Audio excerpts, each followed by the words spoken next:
चाल है सभी लोग का।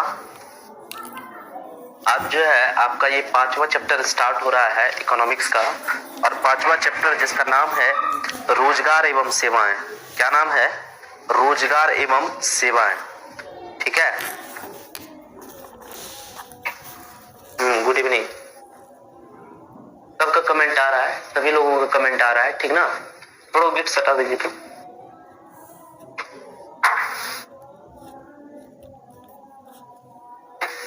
चलो गुड इवनिंग। सबका कमेंट आ रहा है, ध्यान देना। आज जो हम लोग इकोनॉमिक्स के 5वें चैप्टर का इंट्रोडक्शन टाइप से देखेंगे, और हो सकता है कि थोड़ा छोटा क्लास हो आज का, ठीक ना? ध्यान देना। ये है आपका चैप्टर 5।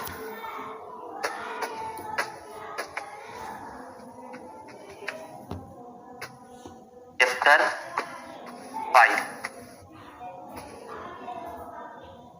जिसका नाम है रोजगार एवं सेवाएं।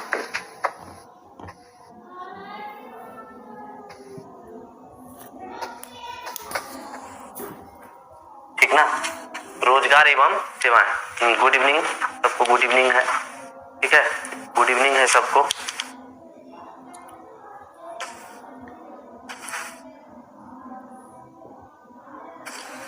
ठीक ना? ध्यान देना। रोजगार और सेवा क्या चीज होता है, समझना इस बात को। रोजगार क्या है और सेवा क्या है, इन दोनों टर्म को हम लोग समझते हैं, इन दोनों टर्म को समझते हैं, ठीक ना? आप जो है ये है अर्थव्यवस्था। ये क्या है बाबू? ये है अर्थव्यवस्था, और इस अर्थव्यवस्था के हम लोग क्षेत्र के बारे में जानते हैं, सेक्टर के बारे में, सेक्टर्स के बारे में हम लोग जानते हैं। मतलब जिसको बोलते हैं क्षेत्र। क्या बोलते हैं? क्षेत्रक बोलते हैं, ठीक है? या इसी को क्षेत्र बोलते हैं।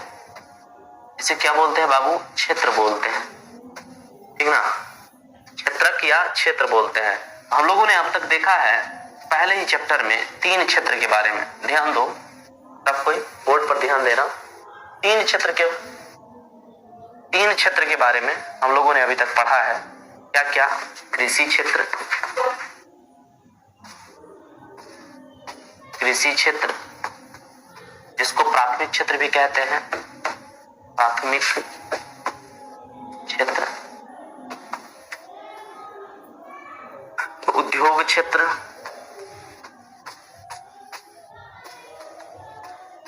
जिसको द्वितीयक क्षेत्र भी कहते हैं।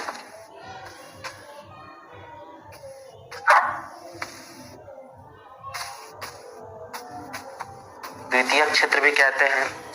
और तीसरा था सेवा, सेवा क्षेत्र, जिसको तृतीयक क्षेत्र कहते हैं। कमेंट कम करेंगे, बोर्ड पर देखेंगे चीजों को। इनको तृतीयक क्षेत्र कहते हैं। क्या कहते हैं? तृतीयक क्षेत्र। समझना इस बात को। इन तीनों सेक्टर में, इन तीनों क्षेत्र को मिलाकर के हमारा अर्थव्यवस्था बनता है। क्या बनता है भाई?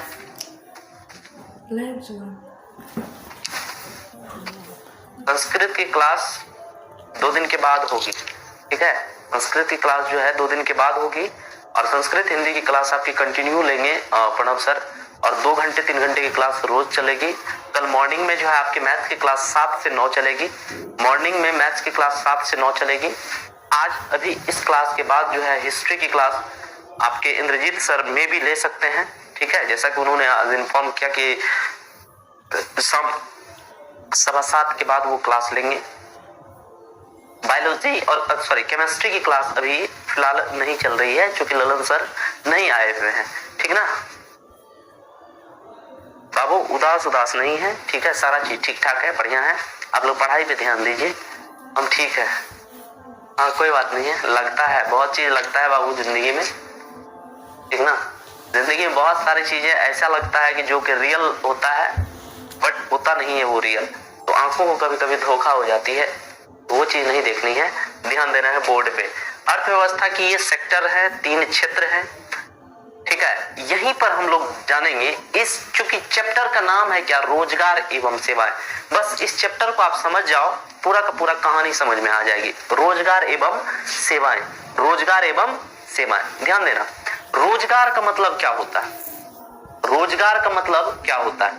रोजगार का मतलब होता है कि एक ऐसा क्षेत्र, ध्यान देना, ठीक है, ऐसा क्षेत्र या ऐसा कार्य, रोजगार का मतलब ऐसा कार्य जहां पर देश के जितने भी मानव संसाधन हैं, मतलब हमारे देश के अंदर रहने वाले मानव संसाधनों को ऐसे कार्यों में लगाना, ऐसे कार्यों में लगाना जिससे उत्पादकता का स्तर बढ़ता हो और इन कार्यों के फलस्वरूप जो मानव है, व्यक्ति है, मनुष्य है, उसकी न्यूनतम आवश्यकता की पूर्ति हो, उनकी न्यूनतम आवश्यकता की पूर्ति हो। यही हमारा क्या कहलाएगा? रोजगार कहलाएगा। क्या कहलाएगा? रोजगार कहलाएगा। चलो तो इसको लिख लेते हैं हम लोग। सबसे पहली बात, रोजगार। ध्यान देना, रोजगार किसको कहते हैं? ध्यान देना, रोजगार, ठीक है। क्या लिखना है हमको? रोजगार।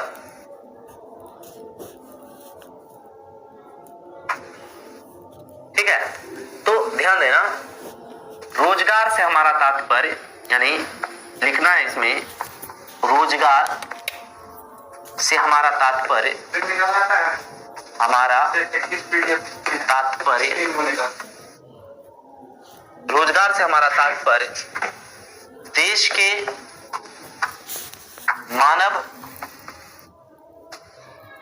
के मानव संसाधनों को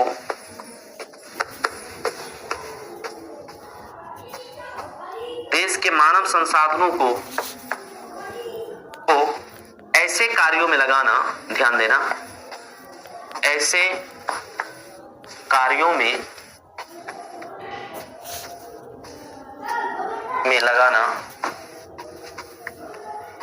लगाना जिससे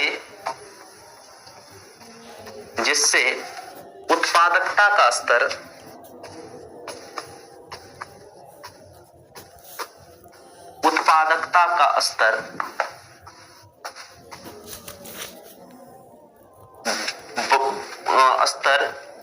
ऊंचा उठ सके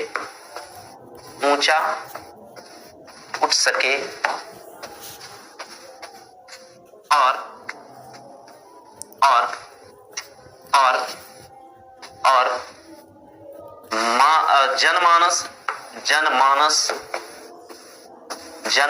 जनमानस मतलब मनुष्यों के लिए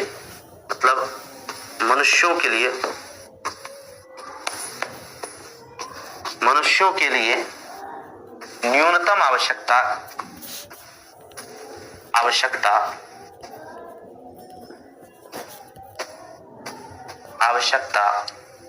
की पूर्ति हो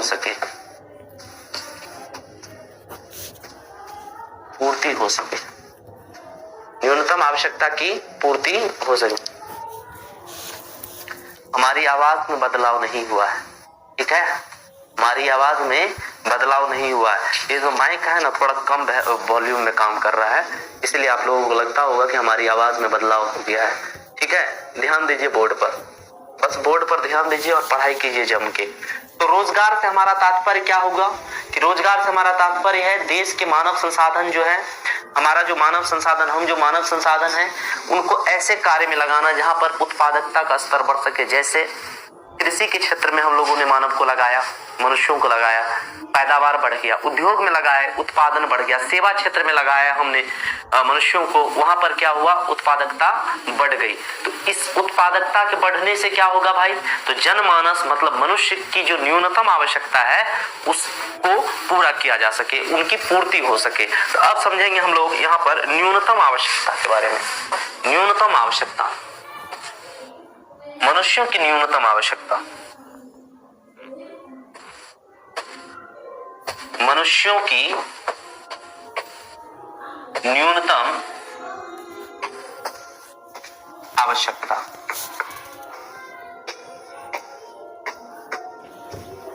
मनुष्यों की न्यूनतम आवश्यकता। ध्यान देना, न्यूनतम आवश्यकता का मतलब क्या होता है, समझो इस बात। न्यूनतम आवश्यकता वे आवश्यकताएं हैं जिनके बिना आपकी जिंदगी की कल्पना नहीं की जा सकती, आपके जीवन की कल्पना नहीं की जा सकती है, उसी को हम कहते हैं न्यूनतम आवश्यकता। मतलब वे सभी आवश्यकताएं जो मनुष्य को मनुष्य बनाता है, वे हमारी न्यूनतम आवश्यकताएं कहलाती है। तो न्यूनतम आवश्यकता में देखिए क्या क्या है। सबसे पहले मनुष्य को कोई एक व्यक्ति है, जैसे ये है, ये एक व्यक्ति है, ये एक व्यक्ति है ए नाम का। कौन है ये? ए नाम का कोई एक व्यक्ति है। बाबू ध्यान देना, बोर्ड पर ध्यान देना।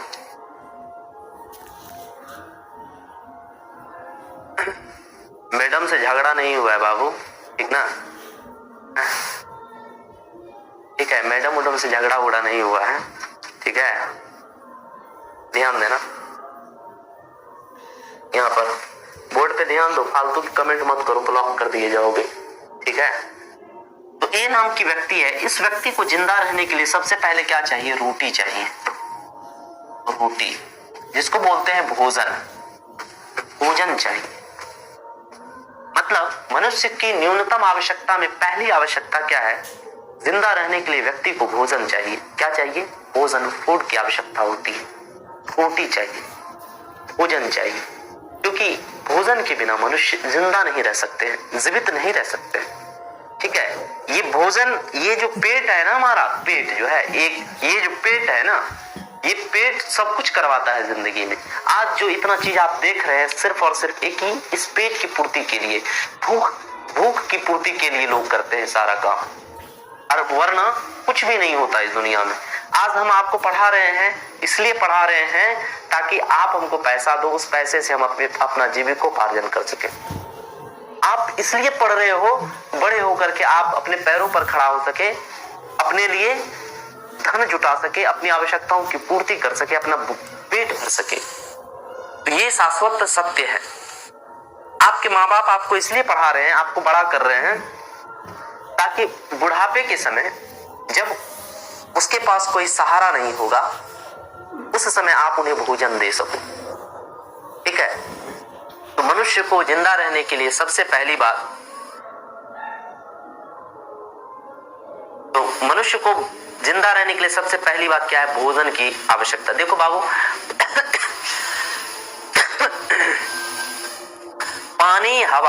पानी और हवा हमको प्रकृति दिया है। पानी प्रचुर मात्रा में हमारे पास है, हवा प्रचुर मात्रा में हमारे पास है, ठीक है। न्यूनतम आवश्यकता, चूंकि वो तो हमको गिफ्ट में मिला है, लेकिन भोजन आपको गिफ्ट में नहीं मिलता है। जाके देखो, भोजन की व्यवस्था करनी पड़ती है, पानी की व्यवस्था नहीं करनी पड़ती है। ये अलग बात है कि वर्तमान समय में पानी के लिए भी आपको भटकना पड़ता है, पानी के लिए भी आपको पैसे पे करने होते हैं। प्रदूषण इतना बढ़ गया है कि स्वच्छ हवा भी आप नहीं ले पाते, वो अलग चीजें हैं, उनको हम लोग यहाँ पर नहीं जानना है ये सब चीजें। लेकिन पानी और जो हवा है, वायु है, वह हमको नेचर के द्वारा उपहार स्वरूप मिला हुआ है, भूमि उपहार स्वरूप मिला हुआ। लेकिन भोजन की व्यवस्था हमें करनी पड़ती है, उसका हमें जुगाड़ करना पड़ता है, इंतजाम करना पड़ता है। बात समझ में आया? सबसे पहला चीज रोटी चाहिए। फिर व्यक्ति, इसको रोटी मिल गया, भोजन मिल गया आराम से, जो भोजन जैसे ही व्यक्ति को मिला, इसके बाद व्यक्ति को क्या चाहिए? तो शरीर को ढकने के लिए, अपने तन को ढकने के लिए कपड़ा की जरूरत पड़ती है, यानी कपड़ा, ठीक है। ठंडा गर्मी से बचाव के लिए व्यक्ति को कपड़ा चाहिए, यानी वस्त्र चाहिए। क्या चाहिए? वस्त्र चाहिए। ये भी मिल गया तो व्यक्ति को क्या चाहिए? रोटी खा लिया, कपड़ा पहन लिया, ठीक ठाक है, व्यक्ति काम धंधा किया खूब, अब इसको आराम करना है। आराम करने के लिए इसको आवास चाहिए,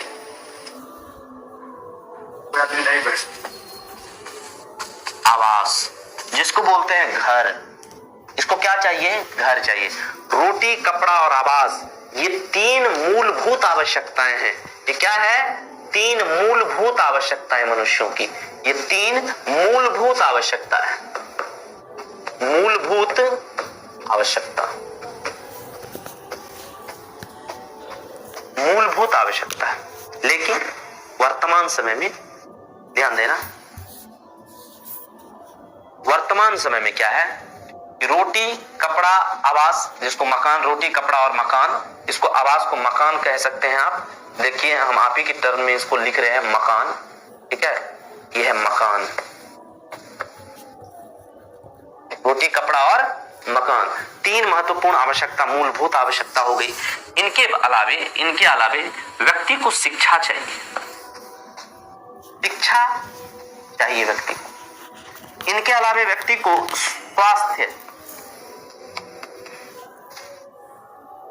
स्वास्थ्य सेवाएं चाहिए, सेवाएं, क्योंकि ये तीन मिल गया। व्यक्ति चाहता शिक्षित होना, शिक्षित भी हो गया, बीच में क्या होता है, व्यक्ति बीमार पड़ जाता है, स्वास्थ्य अच्छी नहीं रहती है, तो इनको स्वास्थ्य सेवाएं, अस्पताल चाहिए। और इनके अलावे एक और चीज, व्यक्ति को क्या कहते हैं उसको, तकनीक चाहिए, तकनीक, प्रशिक्षण। किसी भी कार्य को करने के लिए उसे प्रशिक्षण चाहिए। तो कितना हो गया, 1 2 3 4 5 6 प्रशिक्षण चाहिए। हाँ, रुपए भी होगा, ठीक ना, रुपए भी होगा। तो ये मनुष्यों की या व्यक्ति की जो है न्यूनतम आवश्यकता है। ये क्या है बाबू, मनुष्यों की न्यूनतम आवश्यकता है। तो समझ गए आप लोग, न्यूनतम आवश्यकता। पूछ देगा आपसे कि मनुष्यों की चप्पल भी चाहिए, जूता भी चाहिए, पैंट शर्ट भी चाहिए, घड़ी भी चाहिए, सब कुछ चाहिए व्यक्ति को। लेकिन ये सभी चीजें जरूरी है व्यक्ति को व्यक्ति बनाने के लिए, मनुष्य को जिंदा रहने के लिए इन सब चीजों की आवश्यकता होती है। पेट भरने के लिए रोटी, तन ढकने के लिए कपड़ा, आराम करने के लिए सर्दी गर्मी से, धूप बरसात से बचने के लिए मकान यानी घर, फिर शिक्षा, स्वास्थ्य सेवाएं और प्रशिक्षण। इन सभी चीजों को मनुष्यों की न्यूनतम आवश्यकता कहते हैं, ठीक है, मिनिमम रिक्वायरमेंट ऑफ ह्यूमन, ठीक है, ये है मनुष्यों की न्यूनतम आवश्यकता। चलो अब इसके आगे की चीजों को देखते हैं, इसके आगे की चीजों को हम लोग देखेंगे। हम लोगों ने रोजगार देख लिया, एक टर्म है बेरोजगार,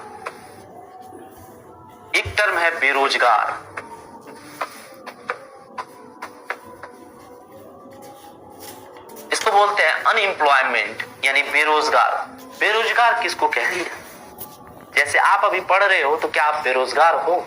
नहीं, आप एक बेरोजगार व्यक्ति नहीं है, ठीक है। तो हम लोग सबसे पहले जानेंगे कि बेरोजगार कहते किसको है बाबू। तो देखो, बेरोजगार उस व्यक्ति को कहा जाता है जो व्यक्ति काम करना चाह रहा है, ठीक है, व्यक्ति काम करना चाह रहा है लेकिन उसे उचित पारिश्रमिक पर कार्य नहीं उपलब्ध हो पा रहा है, उस व्यक्ति को बेरोजगार कहेंगे। जैसे बहुत सारे ऐसे व्यक्ति है, आप देखते हो कि वो काम करना चाह रहा है, काम उसे मिल भी रहा है, लेकिन फिर भी कहता मैं यार बेरोजगार हूं। क्यों कहता है? क्योंकि उसे उचित पारिश्रमिक नहीं मिल पाती है। जैसे एग्जाम्पल में हमको एक दिन का पारिश्रमिक 1000 रुपए मिलना चाहिए था, मिलता है कितना? 200 रुपए। हम क्या हो गए? अभी बेरोजगार, काम तो कर रहे हैं लेकिन बेरोजगार हो गए। जैसे आपने 9th क्लास के इकोनॉमिक्स में पढ़ा होगा छिपी हुई बेरोजगारी के बारे में, प्रच्छन्न बेरोजगारी के बारे में आपने एक टर्म पढ़ा होगा, छिपी हुई बेरोजगारी। छिपी हुई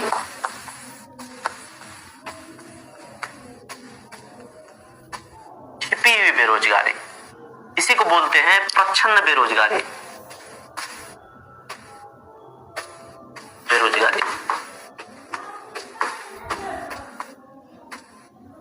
प्रच्छन्न बेरोजगारी आपने देखा होगा। इस प्रकार की बेरोजगारी जो है कृषि क्षेत्र में देखने को मिलता है।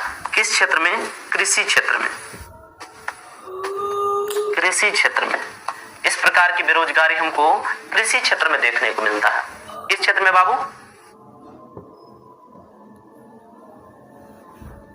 कृषि क्षेत्र में इस प्रकार की बेरोजगारी देखने को मिलता है। आप देखते होंगे एक खेत है, उस खेत पर जो है एक व्यक्ति उस खेत का सारा काम निपटा सकता है, लेकिन उस खेत पर 3-4 व्यक्ति मिलकर के काम कर रहे हैं। लोगों को लगता है अरे इन सबको रोजगार मिला हुआ है, नहीं, उसको कहते हैं छिपी हुई बेरोजगारी।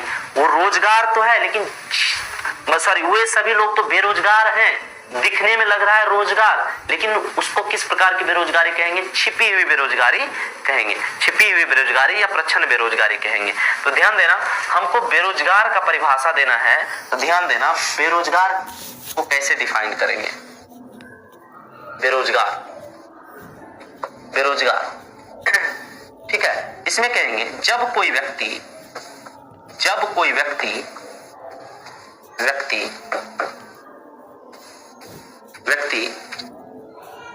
किसी भी प्रकार का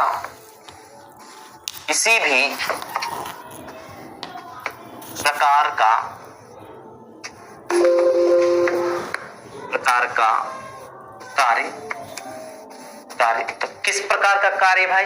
तो शारीरिक कार्य, शारीरिक या मानसिक। व्यक्ति दो तरीके से कार्य करते हैं, या तो वो शारीरिक कार्य करते हैं, चलो बहुत बढ़िया, एसएसटी में 90% क्वेश्चन सॉल्व हुआ है आज के एग्जाम में, बहुत बढ़िया बात है, अच्छी बात है, खुशी मिली कि आप लोगों का एसएसटी बहुत बढ़िया गया है, थैंक यू, आपने अच्छे से पढ़ा इसलिए आपका क्वेश्चन सब बन गया। ध्यान देना यहाँ पर, तो कार्य दो टाइप के होते हैं, शारीरिक कार्य या मानसिक कार्य। जैसे मजदूर लोग खेत में काम करते हैं, उद्योग में काम करने वाले मजदूर, वो सब शारीरिक कार्य करते हैं। जैसे सड़क बनाने वाला मजदूर है, वो शारीरिक कार्य करते हैं। जैसे डॉक्टर है, वो मानसिक कार्य करते हैं। जैसे हम अभी आपको पढ़ा रहे हैं, हम एक जगह बैठ जाएंगे तो भी आपको पढ़ा सकते हैं, क्योंकि ये मानसिक कार्य है। इसको क्या बोलते हैं? मानसिक वर्क। तो किसी भी प्रकार का कार्य, जब कोई व्यक्ति किसी भी प्रकार का कार्य करना चाहता हो, प्रकार का कार्य करना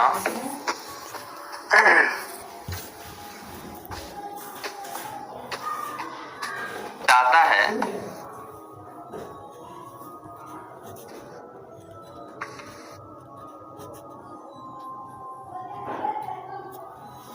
जब कोई भी व्यक्ति यहाँ पर जब कोई व्यक्ति उचित, यहाँ पर एक टर्म जोड़ देना बाबू, वही तो सोच रहे हैं क्या छूट गया, उचित पारिश्रमिक।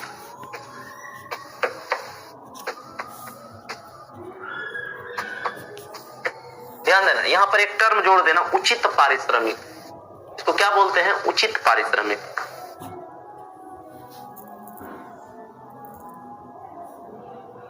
उचित पारिश्रमिक, जब कोई व्यक्ति उचित पारिश्रमिक पर किसी भी प्रकार का कार्य करना चाहता है, परंतु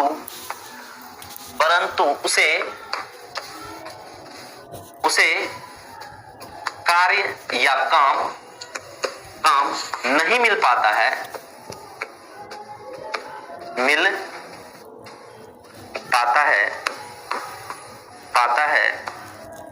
तो उस व्यक्ति को बेरोजगार कहते हैं।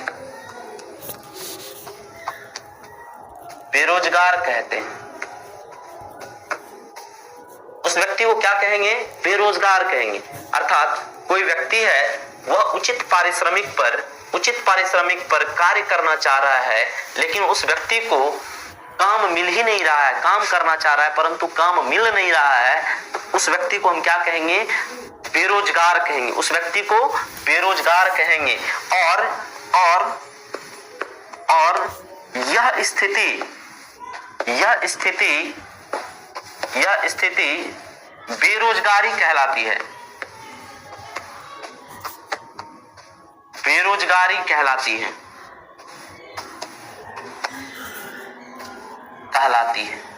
यह स्थिति क्या कहलाती है? बेरोजगारी कहलाती है। मतलब बेरोजगार होने की जो स्थिति होती है, व्यक्ति बेरोजगार हो रहा है, जिस स्थिति में बेरोजगार हो रहा है वो स्थिति क्या कहलाती है? बेरोजगारी कहलाती है, अनएम्प्लॉयमेंट कहलाती है। ठीक है, बेरोजगारी कहलाती है। तो बेरोजगार समझ गए? चलो, तुम्हारे स्कूल में टीचर बता दिया तो हलवा क्वेश्चन था, बहुत बढ़िया बात है। जल्दी से लिख लो, तुम फटाक से लिखो तुम। जल्दी जल्दी लिखो तो। लिख लिया? लिख लिया बाबू? अरे ज्योग्राफी तो आज हुआ था क्लास, ज्योग्राफी का क्लास आज हुआ था, ठीक है, लेकिन आप लोग एग्जाम हॉल में होंगे इसीलिए पता नहीं चला होगा। ज्योग्राफी का क्लास कंटिन्यू हो रहा है, ठीक है, कंटिन्यू ज्योग्राफी का क्लास हो रहा है। चलो आगे देखते हैं हम तो, आगे क्या देखेंगे ध्यान देना।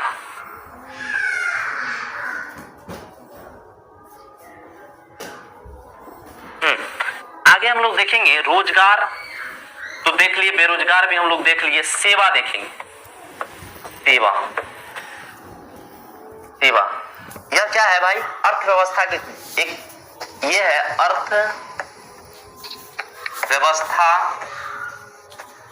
का एक क्षेत्र। ये रोजगार का सबसे बड़ा क्षेत्र, सबसे बड़ा क्षेत्र है। क्या है बाबू? रोजगार का ये सबसे बड़ा क्षेत्र है।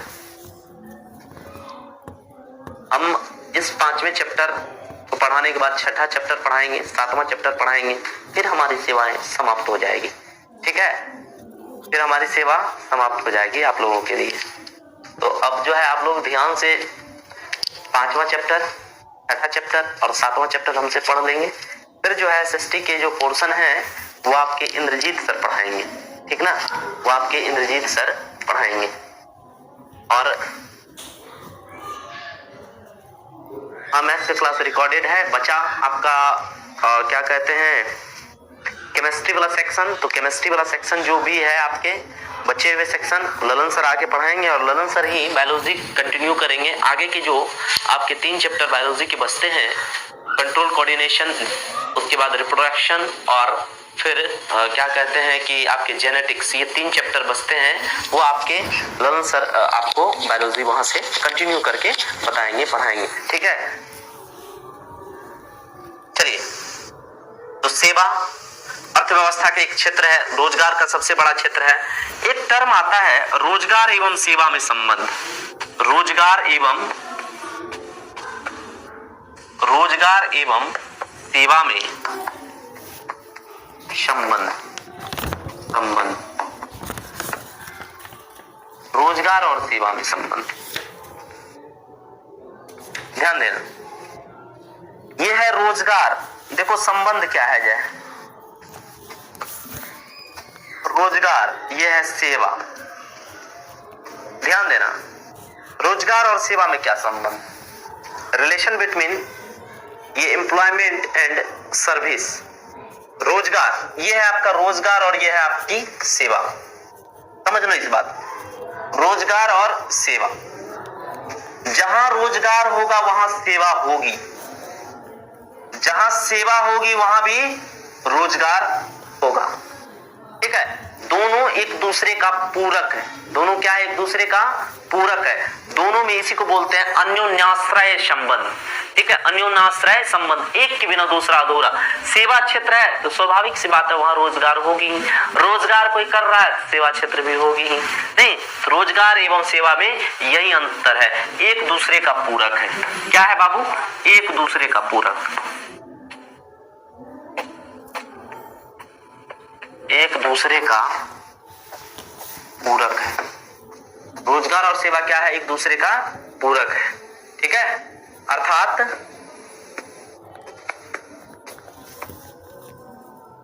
जहां सेवा होगी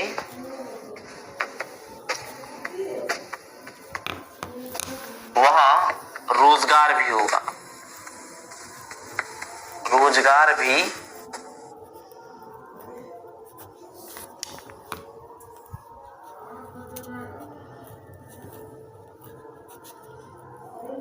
हाँ, चलो बोल, सही पकड़ी, सेवा भी, ध्यान देना।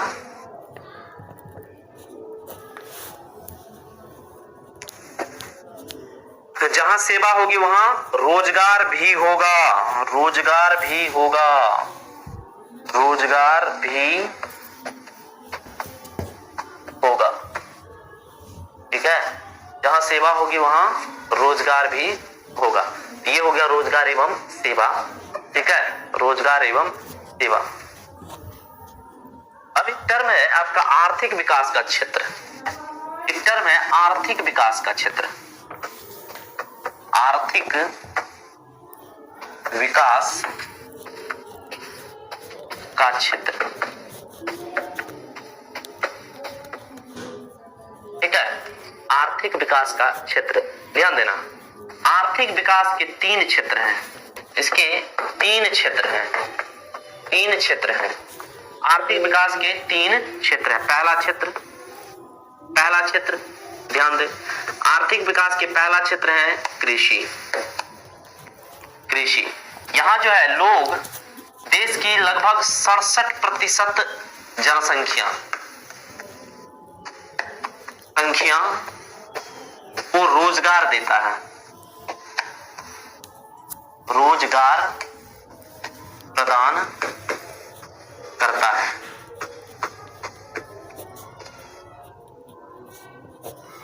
सबका कमेंट आ रहा है, सबका कमेंट आ रहा है, ठीक है। तो कृषि जो है 67% जनसंख्या को रोजगार प्रदान करता है। दूसरा है उद्योग क्षेत्र, ये भी रोजगार का एक बहुत बड़ा सेक्टर है। और तीसरा है सेवा क्षेत्र, कृषि क्षेत्र, रोजगार क्षेत्र, कृषि क्षेत्र, उद्योग क्षेत्र और सेवा क्षेत्र, ये 3 क्षेत्र हैं आपके। सबका कमेंट आ रहा है बाबू, सबका कमेंट आ रहा है, ठीक है। तो कृषि, उद्योग और सेवा, ये 3 क्षेत्र हैं किसके? आर्थिक विकास के। आपसे पूछेंगे एग्जाम में कि आर्थिक विकास के कुल कितने क्षेत्र हैं, आर्थिक विकास के कुल कितने क्षेत्र हैं। आप बता देना कि आर्थिक विकास के 3 क्षेत्र हैं। कितने क्षेत्र हैं? 3 क्षेत्र हैं, कृषि क्षेत्र, उद्योग क्षेत्र और सेवा क्षेत्र, उद्योग क्षेत्र और सेवा क्षेत्र, ठीक है।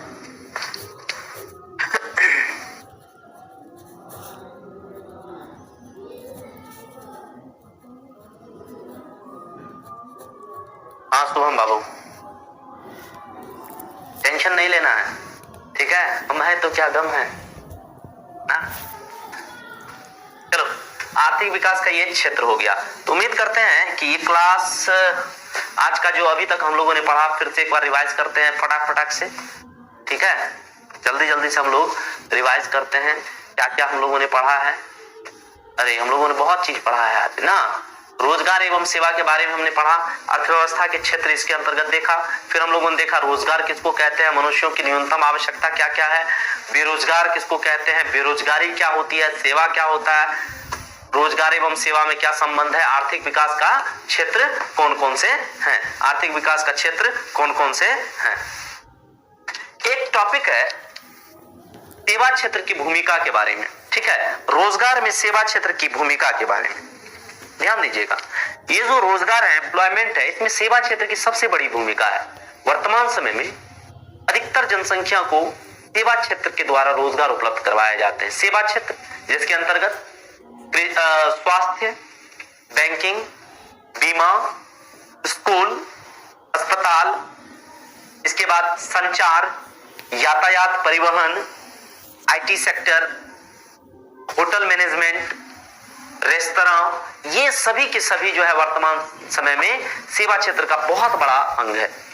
और ये सेवा क्षेत्र जो है लोगों को बड़ी संख्या में, बड़ी मात्रा में रोजगार उपलब्ध करवाने का कार्य करती है, रोजगार उपलब्ध करवा क्या करती है, कार्य करती है। इसके अलावा एक टॉपिक आपका है सेवा क्षेत्र के भाग, ठीक है, सेवा क्षेत्र के भाग, सेवा क्षेत्र के भाग, सेवा क्षेत्र की भूमिका, भूमिका के बारे में अभी हम बताए थे। भूमिका रोजगार में, कहां भाई? रोजगार में, रोजगार में, ठीक है, सेवा क्षेत्र की भूमिका रोजगार में। तो सेवा क्षेत्र के अंतर्गत हमने अभी बताया क्या क्या क्या बताया, स्कूल यानी शिक्षा की बात करें, स्वास्थ्य, इसके बाद बीमा, बैंकिंग, परिवहन, परिवहन, संचार, hotel, call centre, call centre, hotel, restaurant, ये सब जो है सेवा क्षेत्र है और यहाँ रोजगार के बड़े पर्याप्त अवसर मिलते हैं लोगों को। अर्थात ये जो है सेवा क्षेत्र जो है रोजगार में बड़ा अहम भूमिका निभाता है, बड़ा अहम भूमिका निभाता है। कौन कौन भाई? तो सेवा क्षेत्र। अब देखेंगे सेवा क्षेत्र के भाग। सेवा क्षेत्र के भाग, ध्यान देना, सेवा क्षेत्र के कुल 2 भाग हैं, कुल 2 भाग हैं। कौन कौन? सरकारी सेवा, सरकारी सेवा और गैर सरकारी सेवा, गैर सरकारी सेवा, सरकारी सेवा और क्या? गैर सरकारी सेवा।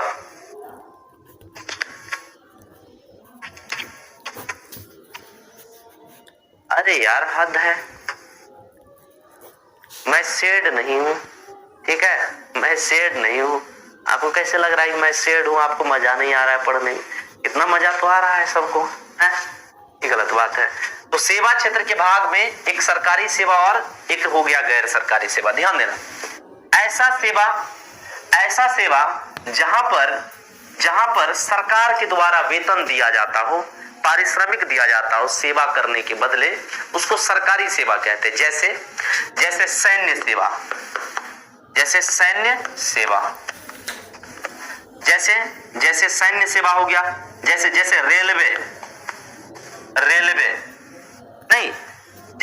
रेलवे सेवा हो गया, सैन्य सेवा हो गया। ये सब क्या है बाबू? ये क्या है? जैसे स्वास्थ्य सेवा, स्वास्थ्य सेवा, जैसे बैंकिंग, शिक्षा,